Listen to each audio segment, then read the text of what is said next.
Wesh, c'est Jamas et aujourd'hui je vais te raconter une histoire qui m'est arrivée il y a 10 ans d'une fan qui m'a harcelé, espionné, hacké et qui m'a fait très peur.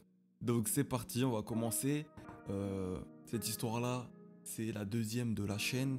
Il y a la première qui est l'histoire d'un showcase que je te laisse aller checker juste ici. Et si tu l'as déjà vu, bah on commence tout de suite. Donc tout commence quand j'étais jeune et même actuellement, je déménage souvent, moi, tu vois. J'ai pas le temps, frère, je vais à gauche, à gauche, à droite. Et donc, j'allais de collège en collège, tu vois. Et un jour, voilà, je vais dans un nouveau collège et voilà, je suis assez populaire, les choses se passent bien. Sauf que voilà, je me casse sans prévenir et puis les gens, j'oublie les gens, tu vois. J'oublie même ceux avec qui je traînais et tout. Sauf qu'un jour, sur MSN, je reçois un message d'une meuf. Cette meuf, je vois pas c'est qui. Je lui ai jamais fait la bise, je l'ai jamais checké. Et elle me dit, ouais, putain, t'es parti, nanana et tout. J'avais, voilà, donc j'étais en 5ème. J'avais, je sais pas quel âge t'as en 5ème, 13 ans peut-être. Et donc, bref, elle me parle, je réponds, je sais pas, mais ça finit vite parce que de toute manière, MSN, c'était bientôt la fin des MSN, donc il n'y a plus MSN, moi j'avais pas de Facebook. Bref, je fais ma vie. Je retourne à un autre bahut. Je fais ma vie, les années passent, je dirais même 2 ans, 3 ans, et là je commence à me mettre au rap. J'ai ma page Facebook, elle marche super bien, je suis content. Et un jour, je me balade dans la rue, un gars que je connais, il me dit vas-y, je vais tourner un clip, là je vais sortir un son sur YouTube, est-ce que t'es chaud et tout. Je lui dis ok, et au final ça part en couille, on se retrouve dans un parc, je suis avec un autre pote et on est tous les trois, on fait un son sur YouTube. Et le son, pareil, il marche bien, tu vois. Genre à l'époque, frère, voilà, tu fais des vues, tu fais 4 chiffres, poto, t'es bien, tu vois. Et du coup, on fait ce freestyle-là sur YouTube. Et ce freestyle-là, gros, c'était tellement en improvisation que je n'ai jamais suivi l'avancée de si ça avait bien marché, buzzer, pas buzzer. Je sais même plus quel texte j'avais rappé, tu vois. Du coup, ce son-là, il a fait du bruit, bref. Et encore une fois, les années passent, je me retrouve en seconde.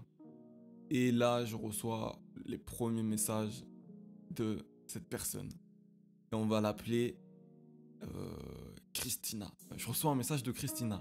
La meuf, elle me fait salut Jamas, je t'ai toujours pas oublié depuis la 5ème. J'écoute tous les jours dans j'écoute tous les jours dans la douche ta chanson sur YouTube, nani nana et tout.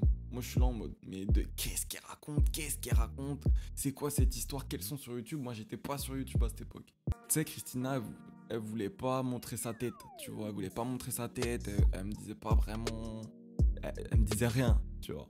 Elle me parlait que de moi, elle voulait pas me dire c'était qui, qu'est-ce qu'elle faisait dans la vie, des trucs comme ça, tu vois. Donc c'était encore plus flippant, tu vois. Et moi j'étais très intrigué, donc je lui dis, mais je fais de quel texte tu parles, tu vois. Et là, elle me parle du coup du fameux son sur YouTube. Elle me chante les paroles par cœur, enfin, tu sais, en message et tout. Oh, mais moi, je m'en rappelais plus, poto. Là, je me dis, wow, c'est quoi cette histoire de Narvalo? On parle et vraiment, elle me fait vraiment flipper. Elle me dit qu'elle m'aime et tout. Et je suis là en mode, tu sais, j'essaie de lui faire comprendre. Au début, j'essaie de la raisonner. Et je lui dis, mais on se connaît, j'avais 13 ans. Qu'est-ce que tu vas me parler aujourd'hui? J'en ai 16 ou 17, je sais plus. Fous-moi la paix, enfin, qu'est-ce que tu cherches en fait, tu vois. Donc hop, je fais mes bails, et je crois que moi à cette époque, même les meufs, hein, quand je sortais avec, quand il fallait que je les tège, je leur disais, je t'ai jamais aimé, t'es moche, bouge. En mode, je les faisais je voulais les faire souffrir pour qu'elles m'oublient vite, tu vois. En gros, c'était ça la stratégie. C'est pas bien de faire ça, je fais plus ça. Et du coup, avec elle, j'ai fait la même chose. Du coup, je lui ai dit, vas-y, je m'en bats les couilles de ta gueule, casse-toi, va-t'en. Je m'en bats les couilles de toi, arrête de me parler. Je la bloque. Et là, c'est là que les couilles elles commencent. Je suis là, frère. Les années passent encore une fois, passe l'année d'après et tout. C'est pas, je reçois des SMS très douteux. Et moi, à l'époque, même aujourd'hui, peu de gens, ils ont mon numéro de téléphone, tu vois. Et putain, c'était Christina, tu vois. Et en fait, pendant au moins 2 ans, 3 ans, 4 ans, cette personne a toujours réussi à avoir mon numéro de téléphone. Elle a toujours réussi à me trouver sur divers comptes Insta, Facebook et tout que j'avais. À chaque fois, c'était la même chose. Désolé si je t'ai offusqué. nani, nani, nana et tout. Et ça me faisait péter des plombs, tu vois. Péter des plombs à tel point j'en parlais à des potes et tout. J'étais là en mode, écoutez, cette meuf, elle me fait flipper, bordel de merde. Et du coup, j'en parle un jour à mon meilleur pote qui s'appelle Poulet. On va l'appeler comme ça. Et du coup, je vais voir mon poulet et je lui dis, bah, gros, regarde les messages, débarque quoi. Donc on l'a trollé un petit peu et tout. Et puis un jour, je me suis dit, peut-être faut que cette histoire elle se termine, tu vois. J'en ai marre de cette personne et tout. Viens, on la capte. Du coup, j'envoie un message à. Enfin, Christina, elle me parlait. J'envoie un message, je lui dis, écoute, tu sais quoi, vas-y, viens, on se capte, viens, on va dans mon terre-terre. Et on se pète. Et la meuf, bah, du coup, elle fait, vas-y, go et tout, j'arrive et tout. Du coup, bref, les jours passent, elle vient. Moi, je viens avec Poulet parce que j'avais peur. Je me suis dit, peut-être elle va me kidnapper. du coup, Poulet, il vient avec moi. Et là, c'est pas, je me tape des barres, je renvoie. Je suis là, t'es où? Là, elle me fait, ouais, je crois que je te vois et tout. Là, je la regarde. La go. Il était 14h de la journée. C'est pas la meuf, elle est habillée comme si c'était 1h du matin en boîte de nuit. Elle arrivait avec une robe moulée, collante, avec une peau d'animal, là, genre un tigre ou un léopard, frère. Vraiment très serré, quoi. Je vais t'épargner des détails. Et là, je la vois, moi, j'étais habillé en dimanche, quoi. Toi, j'étais là comme d'hab, jogo et de ça.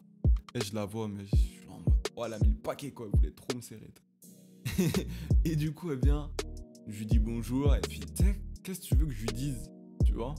Du coup, elle me parlait, elle me fait, alors, la musique, j'aime trop ton écriture, tes chansons, et tout. Moi, j'étais en mode, ah, merci, et tout. Là, je parlais, je racontais ma life, je disais des trucs. Ouais, je vais aller à Paris, il y a un label qui m'a dit, nana, et tout. Je faisais le coq et tout, je racontais les histoires, ce qui m'arrivait à l'époque et tout.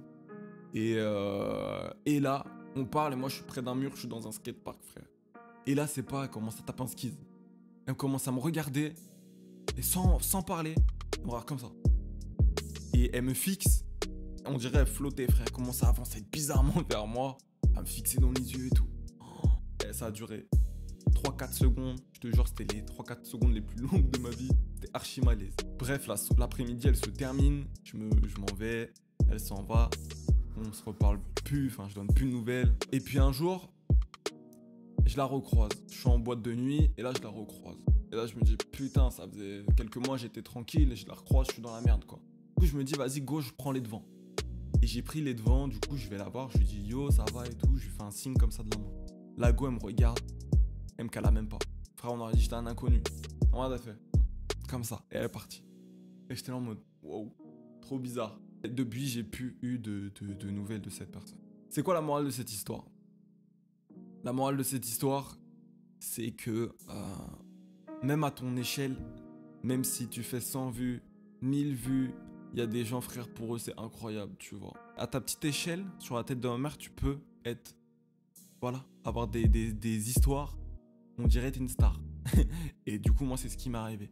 Et pourtant, j'étais pas connu, tu vois. J'étais populaire dans ma région, dans ma ville et tout ça. Mais il y a des gens, c'est des ouf. Donc, c'est assez drôle.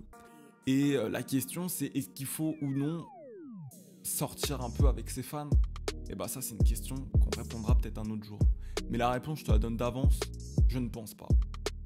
Donc, voilà la petite histoire. J'espère qu'elle t'a fait kiffer. C'est vraiment une histoire qui m'a marqué, je voulais te la raconter. Et puis voilà, si on a d'avancer ensemble sur mes formations, poteau, et bah peut-être que toi aussi t'arriveras à cette histoire. Donc voilà, c'était l'histoire de la fan. J'espère que ça t'a fait kiffer. C'était Jamas, All Eyes on Ja. Sur Insta, on se retrouve sur notre vidéo ou en description. Et voilà, force à toi, bing bing, ciao.